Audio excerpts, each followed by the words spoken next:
Hey guys, Letter Magic here, and we've got a little bit of a change to the Judge Academy program. If you wanted to be a judge, apparently it took till now for them to announce what they're doing about COVID-19. Seems odd, but whatever. Take as much time as you need to make it good, I guess. And I don't know, I kind of skimmed this and didn't find anything too offensive. But what you might find offensive, if you haven't heard about this, is that you now have to pay to be a judge because they moved this third party and somehow turned it into like a for-profit thing. I guess the judge program was getting beat up. The judges were turning on Wizards, and whoever ran the training, which I assume was Wizards, or I don't know, some DCI-tied volunteers, or I don't know. If it was Riki himself, I don't know. He was the head of the judge program, and he's the one who said, we have too many white males in the judge program. If you are white and male, we don't want you here, or something to that effect. In fact, what he said was probably even more offensive than the way I phrased it. So blatant insulting racism and sexism, and the backlash was nothing whatsoever. Nothing happened to him. Maybe think about bullshit like that when you're voting in November, by the way, just throwing that out there. The left have lost their damn minds, in case you haven't noticed. But anyway, yeah, there was so much drama. Then the judges sued Wizards, by the way, if you didn't hear about that. Oh, and then because me no like Jeremy mean, they resisted getting background checks in the judge program when over 10 people were found to be on Santa's naughty list in America, where you you can't legally be around kids. Let's put it that way. And they were actively judges at tournaments. But we don't want to do background checks. We want to sue Wizards for money. So to say that the judge program was a complete and utter shit show would be an understatement. So they just said, screw the whole thing. And somebody made this thing called the Judge Academy, and now they run it. And because, they ain't doing it for free and out of the charity of their heart, and the training materials and the staff and all that are, not free, they instituted this, which is still bullshit because the judges are volunteers. This makes no sense.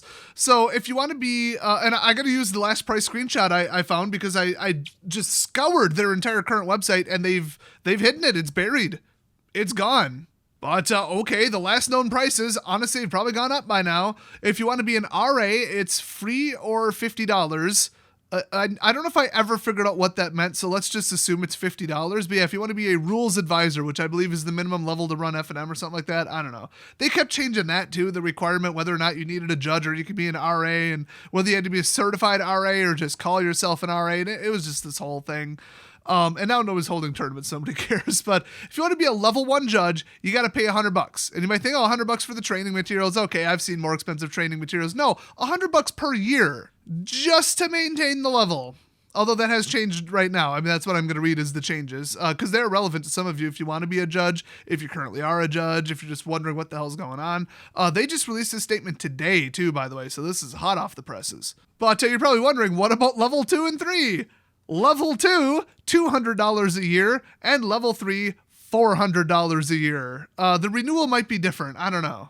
I mean, like I said, I couldn't find even a dollar sign on their website anywhere. They are hiding it so well until the last second. They're like, oh, by the way, you have to pay for this to volunteer, travel on your own dime to these tournaments, and judge them for no official on-the-books compensation. We're going to charge you money to do that.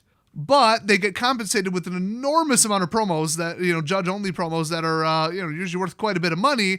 And it's basically one giant tax dodge that they don't ever fill out 1099Ks for. Or 1099 miscellaneous it would be, I believe. Because singles don't have value, remember? It's like they're asking the IRS to challenge them on that and then get the court precedent and watch 10,000 people sue them into oblivion.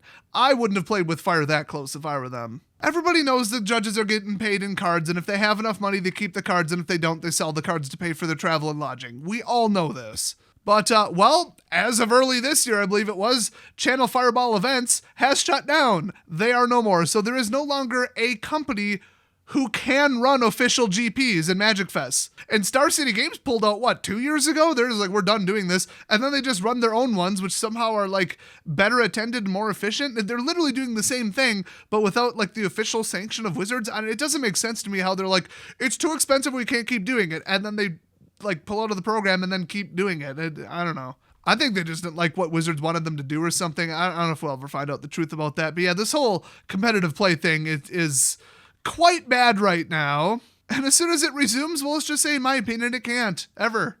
Wizards would have to fork over $250,000 minimum to get Channel Fireball to get back up and running with their event stuff. And last I heard, what was the last change? Oh yeah, they pulled the camera equipment rentals. Guess when Wizards told them that they're no longer, like, for free giving them the, the audio and video equipment to do a live stream to cover Magic Fest? Guess when it was? The first day of a GP. So everyone's like, why is this not being streamed? And they're like, we don't know. The camera equipment never showed up. And then Wizards is like, oh yeah, we forgot to mention to you. We're not sending you shit. That was one of the last straws. They're just like, if we got to provide our own $100,000 worth of like tech equipment, screw it then. It's like Wizards just love self-sabotage. The whole state of this is amazing. If you think Wizards is mishandling the meta and mishandled the whole judge abuser people thing, they've reached like legendary tier mishandling. This is straight up they're sabotaging on purpose and nobody knows why, in my opinion. So you now have to pay to be a judge in this shit scenario, and also there's nobody to run the tournaments, and also you can't legally do it because of COVID. So that's where we're at. Let's read the statement from the Judge Academy, and I'll give you my take on it, which means that it's fair use. You try and take down this video, and I will own the Judge Academy and rename it the Desolator Academy. Because you will owe me $150,000 statutory damages, because to reiterate, this is fair use, what I'm reading right now, your non-copyrighted document. Anyway, Judge Academy response from COVID-19, or to COVID-19, whatever, who cares? Judging in 2020 has some unique challenges, and the team at Judge Academy has been working on a plan to address them. We've decided on a series of steps that we believe will help judges be prepared for the future of Magic events, continue to build the judge community, and make it easier to maintain their skills and certification in this difficult time. So first, membership renewal fees in 2021. We are waiving all renewal fees for the 2021 Judge Academy memberships. Epic, very good of them. I still think that they're scumbags for starting this at all, but I have no idea what the volume is. I mean, for all I know, they make $50,000, spend it all on infrastructure, website, trading, staff support, and like one CEO, and that's that. They break even. I mean, I have no idea. I kind of doubt this is a giant cash grab, but then again, I mean, 1, 2, and 400 a year? I mean, really? But worldwide, and these are 2018 numbers, it's way lower now, I assume. There were just over 6,000 worldwide, in every language, FYI, WPN locations of every tier. So official sanctioned play locations, right now it's probably down to about 5,000 even. Each one, bare minimum, has an RA, in theory. A lot of them probably have level 1 judges, and wherever the level 2 and 3 judges play, why would they also not be the judge at their own store? So it's like, I don't know, are there less than 5,000 judges? I mean, I'd say probably less than 10,000. Maybe. I mean, let's just say there's 15,000 and they're all level 1, just to kind of even it out. I mean, that's 150,000 in income. Taxes, fees, infrastructure, websites, hosting, support staff. I don't think they're getting rich off this, but I don't know, just saying. So for them to suspend all renewal fees for 2021, like, I actually wonder if Wizards is subsidizing that in some way. Or there's 50,000 judges, and after 1 year, this bullshit, they're swimming in money. I have no idea. Also, I should read, new level 1 judges that certify will still have the initial cost in order to establish their certification and membership with Judge Academy. So to facilitate this extension, starting tomorrow, we will be canceling existing auto-renew payments, nice, that our members have set up, and judges will keep their current level, or new level if they advance, until the end of 2021. So it sounds like there's no advancement fee either if you make it higher. That's pretty dope. So this will come with some changes to our service in the interim, which are described below. Okay, that I missed while skimming. But hey, good on them so far. So digital judge conferences. We recognize that judge conferences play a critical role in bringing the judge community together. When in-person gatherings become limited or prohibited in much of the world, we made the difficult decision to stop supporting physical conferences. However, the community has shown an immense passion for finding new and innovative ways to still come together, teach, and leak cards. Oh, sorry, I accidentally read that wrong. And share experiences. We are proud to support the digital conferences that have arisen from this desire to improve the community. I actually didn't know they had physical conferences. Why wouldn't it all just be digital? I mean, they already travel enough, take enough time off of work, and spend enough money on hotels and travel to go to like the actual events they're judging at. Unless they're level 1 and never travel and they just judge at their own place, like why would anybody want to go or have the time and money and resources and stuff to go to a big judge get together? I mean, it would be cool. Other than that, I don't know. Maybe they hold it somewhere dirt cheap like Vegas where all the plane trips are subsidized. I mean, you can get there from Wisconsin for like $200. And that's not even like this year. They'd probably pay me to fly there at this point. So while physical conferences around the globe, that just came out as anti-flat earth, brave stance there, will remain on hold for the time being. Our support for digital conferences will be expanding next year. We will be increasing the number of conferences we sponsor. We will also be creating learning materials to help members that are interested in organizing or presenting at them. So, I mean, whether you're there in person or it's digital, I mean, I personally don't see a big difference. I mean, even for like COVID at home schooling remote stuff, you're the teacher's saying things and you're hearing them. Like, other than hands-on learning stuff, which is extremely important, especially for like chemistry and like physics and stuff, not to mention the immense importance of physical activity as in, gym class, or as y'all British people call it, phys ed. Sounds like a medication for like something really bad, but whatever. Other than those factors, the people saying it's so much harder to learn. No, someone is still speaking. You're still looking at what they're doing, writing, and showing up on screen. Sounds like a learning environment to me with 100% less bullying. If your kids are never around anybody else, they get the social skills of a typical homeschooler, which is frightening. But like for a year, that's why I think, digital judge training, why not? Judges are typically adults. They're pretty smart folks. They're usually like, computer enthusiasts because half the game is online. I'd 100% support this. And it's better than them just saying all training is canceled for 2021. Deal with it. So they also say reason for change in distribution. In order to avoid charging renewal fees for current members and with shipping fees and delays increasing worldwide, we knew that we would have to find a more cost-effective way to distribute promo cards. Dude, it's one stamp. I mean, come on. We also knew that encouraging judges to connect with mentors and the other members of the community would be an important factor or focus for us for the upcoming year.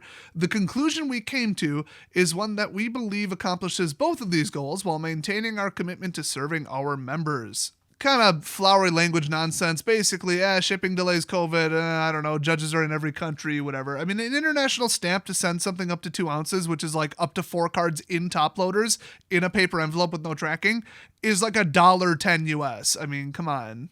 But with renewal fees of, $0, that could add up real quick if you have literally no income to offset it.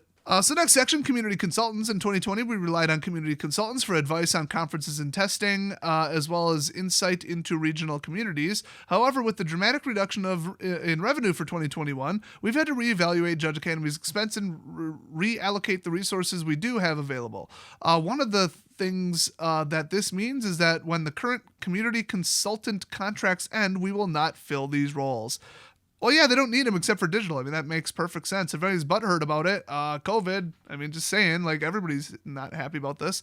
By reallocating these resources, Judge Academy will be able to continue producing classes, including those for the upcoming digital events certification, and continue to support the community through digital conferences.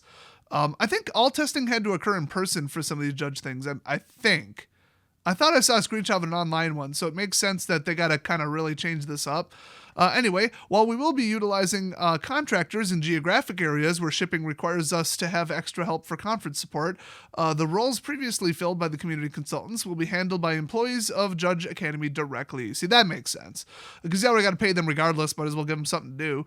As always, we will continue to provide member support in multiple languages. So I'm yet to find anything I totally disagree with. I mean, I think they're making the right moves here. I disagree with their company existing at a fundamental level and how much they're charging, but can't really say it's bad in 2021 because they ain't charging nothing. So now they go on to the Conduct Evaluation Committee. Oh, conduct. I was like, that didn't make any sense. It's the Conduct Evaluation Committee. Did I just say committee? You know what? I'm just not going to get through this header. Let's move on. Our last change is to here we go again. The CEC. Ha, suck it. The CEC belonged to an external company that investigated reports and made recommendations for action to the Judge Academy. That is really surprising. That they had a paid third-party external company, unless it was a volunteer external company, that investigated reports of like bad judge behavior and stuff. I mean, let's be honest, they didn't say it wasn't Wizards of the Coast, but like any kind of private investigators / like arbitration company, that cannot possibly be cheap. But they're saying it belonged, past tense, to an external company. Let's keep reading. However, the line of what behaviors we could police, where we could enforce those rules, and who was ultimately responsible for each situation was often unclear. Yeah, that's how it goes. You really need like badge cams for judges. Can't debate those. It's on camera. Anyway, we'll be creating an updated code of conduct to address these issues and incorporating those changes into our certification exam agreement. What, you're including the fact that you've given up on finding the truth the majority of the time? I mean, I get it. It's hard, but like, you can't just tilt your hand and be like, we're not going to catch you probably. That's not smart. So moving forward, issues will be handled directly by Judge Academy on a case-by-case basis. So I don't know if they're trying to eliminate bias or there was some law that said they had to have a third-party arbiter. I don't know. Why not have them do it anyway? It's a needless expense. I don't get it. Then they go on to say, we will ensure that spaces we have control and ownership of are welcoming and inclusive. This includes the Judge Academy website, forums, Discord server, and other platforms. In cases where issues arise outside those platforms, like at an event, not that there aren't any going on, but still, we will do everything we can to connect affected individuals with those empowered to assist them. However, these are obviously some behaviors that are there are obviously some behaviors that are so egregious that we may decide to suspend a judge even when the behavior didn't occur on one of our platforms. Like at an event. You literally didn't even say at our events. I don't know if they just left it out because there are no events, but I mean, there might be events in New Zealand. I have no idea. I mean, there are places that have pretty much beaten COVID or darn close to it, and they've started to not lock down. So, I mean, there's not a Magic Fest plan for them, but there could be like big sanctioned play that somebody just puts on. I don't know. It's just odd that they didn't mention that. So they say, a final note. The judges here at Judge Academy are in the same situation as many of our fellow members. While we miss our friends' events and in-person conferences, we are very optimistic about the future of our community and our favorite game. Are you out of your mind? Channel Fireball events basically went bankrupt, just not technically. So there's nobody to hold events. Wizards was like actively sabotaging events and like pulling equipment and I think like prizes and shit. And now we got COVID, which is going to go on at least until probably middle of next year. The judges are all pissed at Wizards, and the state of standard is an absolute joke, and the game's dying, and Arena lost half their customers, or active players. And you take all things involving competitive play and the state of the game, and you are very optimistic about the future of our community and our favorite game. I'm not. I don't know why you are, but I'm not. So we promise we will be doing everything we can to keep the community thriving through the next year and beyond. Well, then you better get on Twitter and start roasting Wizards over their single card ban, because otherwise you're not doing everything you can to, quote, keep the community thriving through the next year and beyond. Okay, just saying. If you're not actively telling Wizards to fix standard every opportunity you get, then you are not doing everything you can, and that's a lie. I mean, the number one problem right now is Channel Fireball events just closing down. That's... You can't get past that. Wizards would have to host them themselves or pay a more expensive contractor. And Channel Fireball Events was very unhappy with the fact that none of the events were making money or like paying for themselves. If you're losing money on something, you either fix it or you stop doing it. And their idea was jack up the price, and then less people showed up, less vendors showed up. They charged more for the booths for the vendors, so less showed up, and they made less money. Yes, you get less customers if you up the price. That's how supply and demand curves work, or whatever the hell. I think it said other curve. I don't know. I had economics class like 15 years ago. Somebody's going to say, yes, I did technically teach as a tutor economics and business math and accounting at my college. Shut up. Doesn't mean I gave enough of a shit to remember any of it. But like all like 50 of my students passed. So, I mean, suck that, So anyway, yeah, I mean, okay, it's a tough situation. They're doing what they need to. It makes sense to me and whatever. I still don't like them. Nor am I optimistic about the future, but good on them completely suspending all payments. I think that's it's risky. It's cool. It's very pro-consumer and pro-community. And yeah, hopefully we do get back to good, structured, diverse, standard competitive play with less cheating and less 95% running Omnath. That would be nice for those interested in it. I generally am not, but I can recognize that some people are. So anyway, thanks for watching. Been a very interesting look into what's going on this year and next year. And I will see you guys next video.